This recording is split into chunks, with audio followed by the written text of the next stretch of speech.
people! Então, pessoal, no vídeo de hoje nós vamos falar sobre transtorno de ansiedade e depressão, porque nós estamos finalizando o Setembro Amarelo, que é um mês aí de combate às doenças, né, de combate ao suicídio, de tratamento da saúde mental das pessoas. Então, por favor, acompanhe esse vídeo. Se você chegou por aqui agora, o meu nome é Winnie e seja muito bem-vindo ao canal Free Winnie. O tema do vídeo de hoje é um pouco diferente do que eu estou habituada a fazer, mas é um tema que, digamos, eu tenho meu lugar de fala, porque eu venho convivendo aí com transtorno de ansiedade há anos e tenho várias pessoas próximas a mim que convivem diariamente com depressão. Estou fazendo esse vídeo para alertar vocês sobre esses dois tipos de distúrbios de saúde mental. Então, por favor, antes de começar, já vou lembrar vocês de, se vocês estiverem se sentindo mal, se vocês estiverem tendo pensamentos complexos, pensamentos suicidas, se vocês estiverem tendo crises de pânico, etc. Procurem ajuda. A maioria das prefeituras hoje já conta com tratamento psiquiátrico, psicológico de graça. Procurem ajuda nas instituições de psicologia das universidades, geralmente também tem tratamento gratuito lá, caso você não possa pagar. Ou então ligue para o telefone que eu vou colocar aqui, que é a galera que atende vocês e tenta ajudar aí nessa questão da depressão e tal, e que alerta vocês sobre essa questão do suicídio, porque já é reconhecidamente um fato hoje de que 90% dos casos de suicídio poderiam ser evitados, porque as pessoas que se suicidam, elas dão muitos avisos. Antigamente tinha essa história de que a pessoa que se suicida, ela realmente não dá aviso, ela simplesmente vai lá e faz, mas hoje a gente sabe que a pessoa que comete suicídio, 90% das vezes é uma pessoa que todo mundo já estava sabendo que essa pessoa estava doente e as pessoas ignoraram os sinais. Ou a própria pessoa às vezes não procurou ajuda ou não teve suporte familiar ou suporte dos amigos. Lembrando que para muitas dessas pessoas, o suicídio não é um ato de se livrar da vida, mas sim um ato de se livrar dos problemas, né? Os problemas são tão grandes, eles estão te oprimindo tanto que você acha que a única saída é acabar com a própria vida. E eu não estou falando aqui de nenhum fundo religioso, de porque é pecado, e isso é simplesmente porque quando você acaba com a sua própria vida, você perde uma série de oportunidades de que as coisas realmente podem melhorar, porque a vida acontece em ciclos, né? E nunca sempre está tão ruim. Mas para pessoas que vivem com depressão, geralmente as coisas estão sempre ruins. Eu vivo há anos com transtorno de ansiedade, que é um tipo de doença diferente da depressão. Em geral, pessoas que têm transtorno de ansiedade não têm tendências suicidas, mas segundo a minha psiquiatra, transtorno de ansiedade, quando ele não é tratado, ele pode se tornar uma depressão. E é um problema que, se você não trata, ele pode te dar crises de pânico, crises de ansiedade, pode deixar você tão, devastado que você pode entrar numa depressão, porque você simplesmente está angustiado o tempo inteiro. A coisa que eu acho que a depressão e o transtorno de ansiedade têm em comum é a questão da angústia, a sensação de angústia o tempo inteiro. A depressão tem uma angústia profunda pelas coisas que aconteceram, seria, em resumo, a doença do passado, e a ansiedade é a angústia pelas coisas que ainda vão acontecer, ou seja, é a doença do futuro. Então, eu divido assim de forma muito simplista, obviamente, eu não sou psicóloga, eu não sou psiquiatra, e geralmente as pessoas que têm depressão e as pessoas que têm transtorno de ansiedade são pessoas normais, que geralmente não dão muitos sinais. Obviamente que a depressão, ela dá muito menos sinais do que a transtorno de ansiedade. A pessoa que é muito ansiosa, é visível, você consegue perceber ao longo do tempo que essa pessoa tem algum problema, só que existe uma diferença entre você ser uma pessoa naturalmente ansiosa e você ser uma pessoa que tem transtorno de ansiedade. Eu sempre achei que eu era uma pessoa ansiosa, sabe aquela pessoa que não gosta de esperar pelas coisas, que fica pensando muito no futuro e tal. Ansiedade é isso, você tá ali esperando o ônibus chegar, ou então você fica nervosa antes de uma entrevista de emprego, começa a roer as unhas e tal. A pessoa que, como eu, vive com transtorno de ansiedade, esse estado de tensão pelas coisas que vão acontecer e pelas coisas que estão acontecendo é constante. Eu estou em sempre constante tensão por causa de qualquer coisa.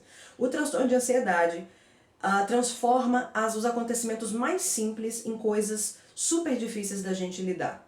Então, por exemplo, eu hoje faço tratamento psiquiátrico, psicológico e tomo remédios antidepressivos e ansiolíticos, e hoje eu consigo ter um pouco mais de paz e calma para viver a minha vida. Nessa época agora, por exemplo, que eu estava fazendo a minha viagem, eu ganhei 8 quilos em um período de menos de 2 meses, porque eu tenho problemas sérios em relação ao peso, a minha ansiedade me dá o famoso efeito sanfona, E às vezes eu perco muito peso, que é o que eles chamam de anorexia nervosa, e às vezes eu ganho muito peso, sem ter necessariamente uma grande variabilidade notável na minha alimentação. Então eu posso não ter notado que eu mudei minha alimentação, mas eu ganho peso nisso aí. E o transtorno de ansiedade, ele me traz sempre uma sensação de um buraco no meu estômago. Essa é a sensação que eu posso dizer pra vocês, como se tivesse uma coisa rasgando no meu estômago e essa parte do meu corpo tá aqui se desmoronando em cima dela mesma. Essa é a sensação física que eu tenho. É como se eu tivesse uma azia permanente que só piora em situações de instabilidade. Se eu não estivesse fazendo tratamento e não estivesse sendo medicada há mais de quase 2 anos agora, provavelmente eu teria tido impactos muito piores na minha vida agora, no acontecimento dessa minha viagem para a Inglaterra, porque foi um período muito longo.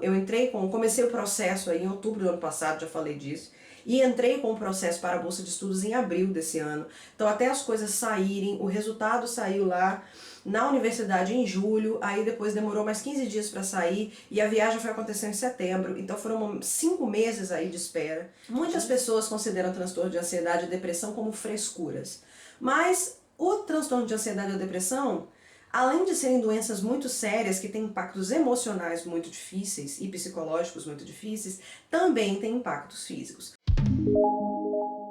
O transtorno de ansiedade, por exemplo, eu já tive episódios de gastrite na faculdade, eu tive gastrite nervosa, eu tenho azias muito assustadoras, eu tenho o que eles chamam de colite nervosa, que é a famosa vontade, a famosa diarreia de nervoso. Isso é muito comum pra mim. Toda vez que eu tenho que fazer uma coisa que eu tenho que esperar, ou vou conversar com o professor, ou vou fazer viagem pra Inglaterra, eu tenho colite nervosa. Um pouquinho antes de vir para Inglaterra, eu estava assim, com diarreia 3, 4 vezes ao dia. Eu tenho aquela doença que eu já falei com vocês, é uma mania de arrancar cabelo. Eu nunca tinha percebido, mas de uns meses pra cá eu fui fazer pesquisa e conversei com a minha psiquiatra e percebi que tem anos que eu tenho essa mania de ficar mexendo no cabelo e quando eu tô muito ansiosa eu fico puxando os cachos da cabeça até arrancar tufos e mais tufos de cabelo. E é uma coisa que às vezes eu tento controlar, mas às vezes eu não consigo. E às vezes eu fico com dor no meu centro do cabelo aqui, no centro da cabeça, porque é o lugar onde eu mais puxo o cabelo. E eu tive episódios, por exemplo, de anorexia nervosa na adolescência. Logo quando eu cheguei à faculdade, eu perdi 20 quilos num período de 4 meses e foi totalmente sem dieta e sem intenção, porque além de estar entrando numa faculdade federal, e eu tinha 16 para 17 anos, eu entrei num relacionamento que desde o início sempre foi um relacionamento muito ruim pra mim, mas eu sei que eu entrei na faculdade, eu tava com quase 70 e em um período de poucos meses eu estava com 49 quilos, e 49 quilos para uma pessoa pequena como eu é muito pouco. Eu conto isso hoje com uma tranquilidade, porque eu sei que não foi uma anorexia, um distúrbio alimentar no sentido de que eu estava me sentindo gorda e feia, foi uma questão realmente de ansiedade. Eu tinha nojo de comida, essa é a palavra perfeita, porque eu não queria comer, eu botava o prato e enjoava no meio da comida e não queria parar de comer, então isso era muito chato, e ao mesmo tempo as pessoas falando: nossa, como você tá linda, nossa, como você tá magra, nossa, como você tá maravilhosa. E eu andava 100% do tempo com essa sensação de vazio, de estômago, desse buraco no meu estômago 100% do tempo, e isso era como se fosse uma bexiga que inflava de um jeito que a comida não conseguia passar. Eu tava sempre com essa parte aqui do corpo, sabe, o esôfago como se fosse fechado e eu não conseguia comer. E eu sei que quando eu cheguei no meu máximo do emagrecimento, sou uma pessoa que tem um tipo físico mais reto, eu usava roupa de criança, calça de criança, tipo calça número 34. E isso pra mim foi muito difícil, meu cabelo caiu nessa época muito, eu lembro que o cabelo caiu, não só por isso, mas também por causa dos tratamentos químicos, né? Então, e aí depois que eu enjoei disso, eu fiz um tratamento pra engordar, consegui ganhar uns 8 quilos aí. E aí, a partir do momento que eu fiz tratamento pra engordar, eu comecei no efeito sanfona. Cada vez que eu ficava muito nervosa com alguma coisa, ou eu emagrecia muito, ou então eu engordava muito. A primeira vez realmente que eu senti que eu tinha um problema de nervoso foi quando eu tinha uns 14 anos, 13 para 14 anos, foi quando a minha mãe foi para Portugal e eu tive muito problema de insônia nessa época e eu sentia muitas dores nos meus genitais e não sabia o que era, e aí eu procurei um ginecologista. Eu lembro que eu fui ginecologista com meu pai e ela fez os exames e descobriu que eu estava com líquen escleroso. Isso é o quê? É uma doença fúngica, é tipo um fungo que dá nas suas partes genitais e não é doença venérea, não é sexualmente transmitível, é única e exclusivamente fruto de nervoso e ansiedade. E esse líquido escleroso, ele coçava muito e ele machucava muito. Eu fiz tratamento durante anos contra isso. Você usa umas pomadas de testosterona para tratar, porque ele é tópico, né? Ele não tem como tratar de dentro para fora. E ele me atrapalhava de fazer ginástica. Quando estava muito quente era horrível, porque coça e arde. E eu não conseguia sentar no cilindro da bicicleta. No cilindro não. Sentar no cilindro da bicicleta. Tudo doía. Esse líquido, ele ressecava a pele tanto que a pele sangrava, rachava a pele. E eu fiz tratamento durante anos e eu só fui me livrar disso, provavelmente eu já tinha uns 23 anos, quando eu finalmente, eu acho que essa região do meu corpo, ela se fortaleceu e hoje eu não tenho mais esse problema. Ao longo de vários anos eu fui tendo vários episódios distintos de crise de ansiedade, crise de pânico. Uma crise do pânico que aconteceu comigo foi em 2013, porque eu estava terminando a faculdade. Eu perdi muito peso novamente, eu não conseguia dormir. Aí, logo que eu terminei a faculdade, eu fui pela primeira vez fazer tratamento psicológico, porque eu fui ao psicólogo e ao neurologista e eu estava tendo crises enormes de enxaqueca, eu sofro muito de enxaqueca.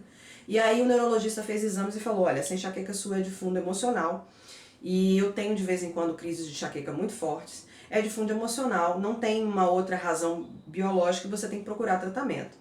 Aí eu comecei a fazer tratamento psicológico, fiz tratamento psicológico durante muitos anos, terapia, mas só a terapia não estava resolvendo. Então, após ter vários episódios de crise de pânico, finalmente aconteceu um em 2017, quando no final de 2017 eu estava no doutorado e dando aula ao mesmo tempo. E eu tive uma crise de pânico horrorosa, eu quase desmaiei, comecei a chorar. Fui para o hospital eles tiveram que me dar uma injeção de calmante, e aí a médica do hospital me falou, você precisa procurar ajuda psiquiátrica, porque você vai ter um treco, uma hora dessa. Então eu procurei a psiquiatra pela primeira vez, e a minha psiquiatra também é terapeuta, então eu faço terapia, e ao mesmo tempo ela me receitou um remédio. Inicialmente o remédio fez muito mal nos primeiros 20 dias, tinha muitos efeitos colaterais. Por um lado, né, ele me dava muito sono, eu ficava bocejando, eu babava, tem esses efeitos, mas por outro lado, 2 dias depois que eu comecei a tomar um remédio, 2 dias, eu não estou brincando, eu senti a minha cabeça extremamente organizada pela primeira vez em anos. Pensamentos organizados, não falava tão rápido quanto eu me acostumei a falar. A minha cabeça finalmente estava organizada, eu conseguia lidar com um pouco mais calma com as situações do dia a dia, e esse tipo de situação agora que acabaria comigo, como por exemplo essa mudança para a Inglaterra, ou a perda do meu emprego no final do ano passado e tal, são situações que eu ultrapassei com muito mais calma do que natural. O problema o remédio traz uns efeitos rebotes ruins. Então, se eu ficar sem tomar o remédio, sem fazer o desmame, vamos supor que hoje eu resolva que eu não quero mais tomar o remédio. Sem fazer o desmame, que é o quê? Você junta com o seu médico e vai fazendo a desintoxicação do remédio devagar. Se eu parar de tomar o remédio hoje, porque, sei lá, a cartela acabou, meu remédio custa caro, e eu não tenho dinheiro para comprar, em 2 dias eu estou completamente maluca, completamente desequilibrada emocionalmente, me dá uma sensação de depressão horrorosa, eu só quero chorar, eu só quero ficar em casa, eu só quero ficar na cama. Então tem esses problemas, entendeu, gente? As pessoas têm muito preconceito contra tomar remédio para problemas emocionais, e eu sei porque eu tinha. Eu estava convivendo com problemas de ansiedade desde, sei lá, dos 15 anos e fui demorar mais de 10 anos para procurar ajuda propriamente dita, porque eu achava que eu era uma perdedora de procurar ajuda, principalmente porque eu vivo com pessoas muito próximas a mim da minha família que têm depressão e que tomam remédio, e eu falo tem depressão porque depressão é uma doença que não tem cura, tá? Vamos deixar claro. E eu achava assim, eu vou ficar maluca igual essas pessoas são doidas e eu não quero tomar remédio.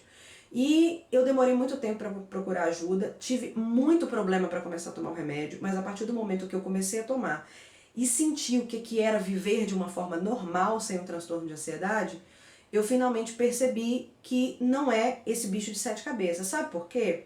Porque se eu tivesse feito um exame e descoberto que eu estava com diabetes ou pressão alta, eu teria aceitado naturalmente tomar o remédio. Você vai no médico, o médico fala assim, olha, você está com diabetes, você não vai aceitar tomar o remédio? Pois é a mesma coisa. Eu tipo assim, você vai e quebra uma perna, você não vai no médico consertar essa perna? Por que então o problema emocional é tão difícil das pessoas se tratarem? Porque as pessoas têm tanta dificuldade de procurar ajuda nisso aí? Porque existe muito preconceito.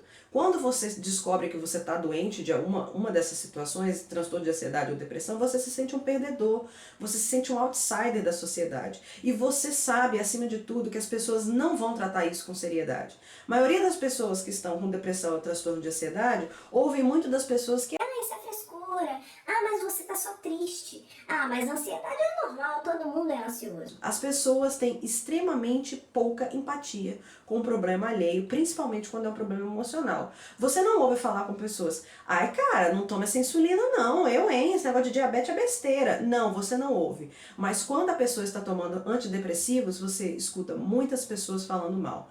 Parece que a pessoa que está tomando antidepressivo, o antidepressivo é que faz ela ficar fora de si, e não o contrário. Eu também pensava isso, eu achava que quando você tomava antidepressivo é como se você estivesse usando cocaína ou heroína, você ficava fora de si.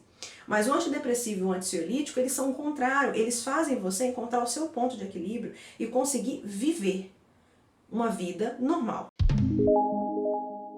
Porque a gente sabe que no período dos últimos 1 ano e meio, as coisas não estão muito boas pelo mundo, muito menos no Brasil. E eu tenho certeza que muita gente que convive com problemas emocionais, essas pessoas pioraram muito nos últimos meses, pela questão da divisão política do país, pela falta de emprego, pela nossa economia ainda indo para o brejo, pelos problemas de violência, por uma série de questões. Isso acaba com a saúde mental da gente, isso excluindo os nossos problemas individuais de cada um. Divórcio, problemas familiares, problemas de dinheiro. Tirando isso, a gente tem uma miríade de outros problemas mundiais que estão acontecendo para tirar a nossa sanidade.